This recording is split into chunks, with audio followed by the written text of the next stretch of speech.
we rolling? Oh, I'm getting old for my age, honey.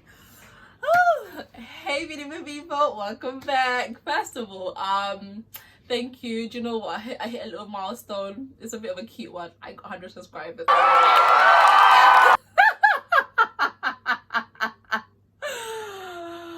Guys, like, this is gonna sound so cheesy, right? But listen, I don't care. I hit 100 subscribers thanks to you. Stop laughing, because I know you're probably thinking, oh come on, 100. Listen, it doesn't matter. It's not about numbers. It really isn't. On a serious note, I feel really thankful. Oh god, I can't. Okay, guys, I need to stop laughing. Okay, on a serious note, serious note, thank you for everyone that subscribed to my channel. Honestly, it's really lovely, and it's really encouraging, if anything, actually. So just thanks for wanting to, I don't know, you're interested in me. Oh my god, you show me on Instagram, because Instagram, that's where you see me all over the place.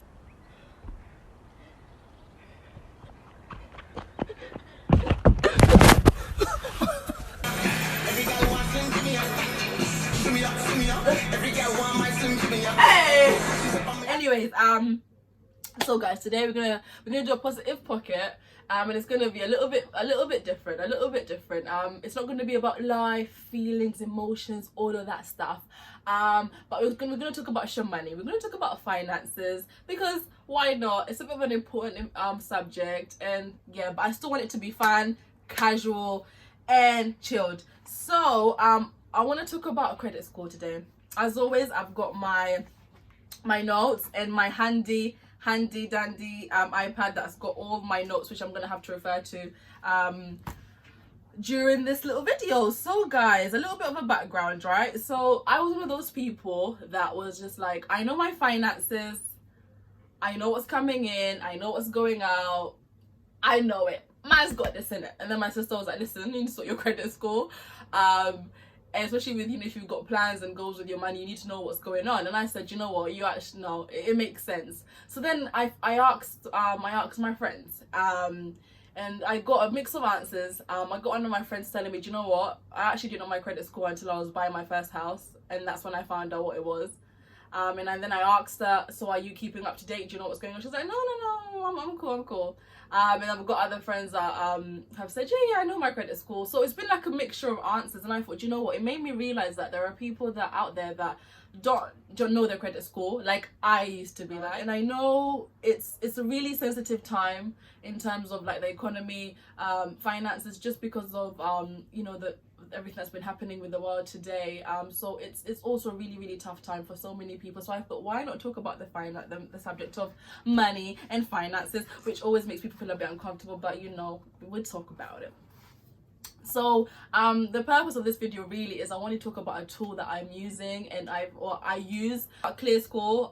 Probably very familiar with it, probably never heard of it in your life. So I'm just because sometimes you don't realize there's little things that are impacting your credit score, and I think once you find out what your credit score is, you somehow not get addicted, but you somehow get hooked on constantly trying to improve it and continue to improve it. Anyways, so Clearscore, let's get on to that. So you've got the Clearscore app, you're on it, you've logged on. The first thing that you see is your dashboard, and that instantly gives you your credit score. And it says your credit score is blah blah blah blah. Now, if you know for someone who doesn't know your credit score, it's exciting, but it's a little bit daunting, because you're like, oh my gosh, what am I gonna see? What am I gonna see? And so the thing I like about this bit on the Clearscore, you can click on a bit that says report, and it gives you the UK average. Then it gives you your one in the middle, and then it gives you the credit score, the average credit score in your local area. So that already gives you a nice little overview of where you kind of stand in between that, which is really handy. So it looks a little bit confusing at first, but honestly it really is easy to use once you get used to it. There's a section that says insights, and that basically shows you what has had high impact and what has had medium impact on your credit score. So when I initially logged onto mine, it says high impact, and it said missed payments. I said, Jesus is Lord. What are we talking about here? What missed payments? Oh my god, you wouldn't believe it.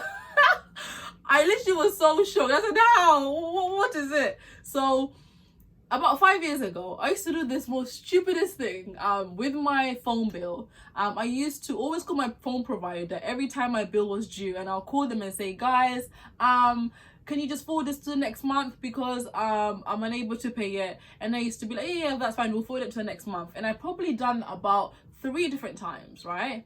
And in my head I thought, you know, as long as I'll pay it, I'm good, right? That still comes up as the missed payment under my credit score, which is really annoying. Although it was 5 years ago, it still comes up. Oh, okay, that's one. Scenario number 2. So back when I was in uni, you get something called a student additions account. That's like something the bank offers you. It makes it look shiny, it makes it look sweet, and you think, why not? It's from the government. Let me take advantage, eh? So, I believe everyone's got a different limit on their student additions account. Thankfully, I didn't use all of my limits. I just used it for what I needed it for, and just borrowed a certain amount. Cool. Then they tell you, do you know what? You can pay that back 3 years after you graduate or something along those lines. So don't worry, it's all good. So that I had at the back of my mind, I'll start paying it back at this particular time. We're all good, yeah? Right. So I remember this very clearly because I was due to go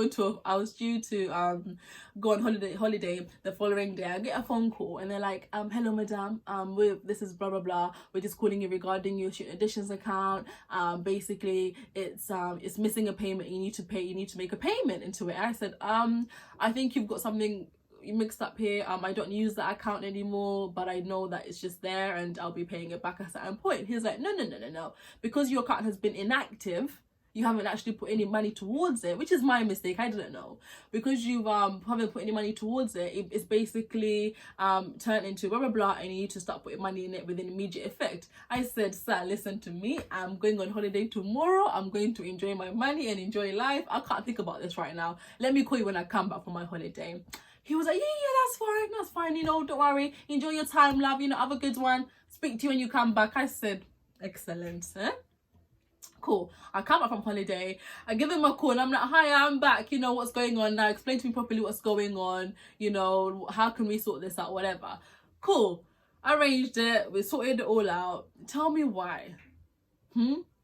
Tell me why that came up as a missed payment on my credit score. I said, how? You know, so this is what I mean, is all these little things that actually can contribute, right? Other factors that affect your credit score is your address, your current address. You need to make sure that your current address is correct because it just needs to show them that you are who you say you are. Other things are financial associations, such as maybe you've taken out joint credit with other people, etc. Give you an example. This is a real life story. You've got twin A and you've got twin B. Twin A bangs at her credit, always making sure she's on it, always making sure that she's not missing out on any payments, she's doing what she can to maintain her good credit report. Then you've got twin B, was a bit of a rebel, a bit of a mess, taking out loans, taking out credit cards, always missing out on payments, and always doing the most on her credit. But because they have the same surname, they have the same house address, they have the same date of birth, twin B's bad credit report then falls on twin A.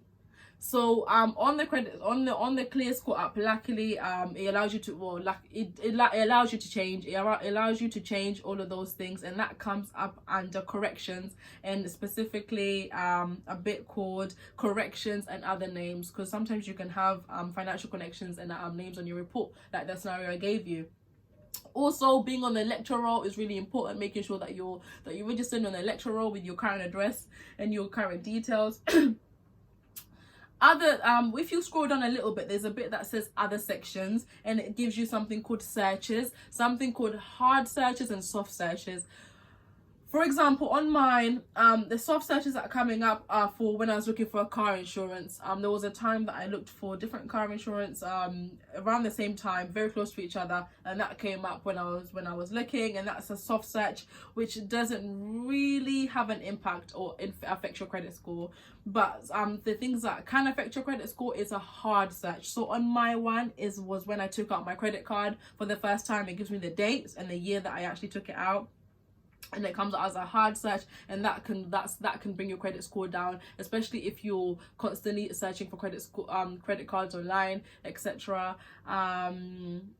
And yeah, so that is that's a bit of an overview of what hard and soft searches are. But guys, there's so many little details I can go into. The key message that I wanna give away is just find out your credit score, see where you stand, and just go from there. And if maybe you don't look at your credit score because you're thinking, oh my god, like it's probably really bad, or you actually be surprised. You actually be very, very surprised. You might be a lot more better than you anticipated to be. Or find out where you are so you can just basically sort your life out a little bit. Do you know what I mean? We all need it. Like, don't get me wrong, like we all need to know where we stand with our credit score so we can we can make improvements. And like I said in the beginning, once you actually find out you stand in your credit, you kind of get hooked on trying to constantly improve it. You can do stuff like maybe take out maybe I wouldn't recommend that if you're already in debt, but taking out a car on finance, that's you building your credit score, using your credit card, but making sure you're using a certain percentage. But I'm just saying, this is what works for me, this is what I use, and this is a great tool to kind of find out where you are. There's also other tools such as Xperia, which I believe you pay for it. Clearscore is free if I hadn't mentioned it, but with Xperia, I believe you do pay a certain amount, and I think I've heard that's a bit more accurate. They're a bit more detailed, I don't know. And also you can check out YouTube tutorials. There's so many little stuff that you can check out to see how you can improve your credit score. But yes guys, let's just grow together, innit? But thanks for tuning in, and big kiss, and thank you. Take care, see you in my next video. Yeah. This is a bit that just kills me. Oh god. Oh. Is it every day? This is the only way. Yeah, flex. I just wanna win. Yeah, LA BB who we run.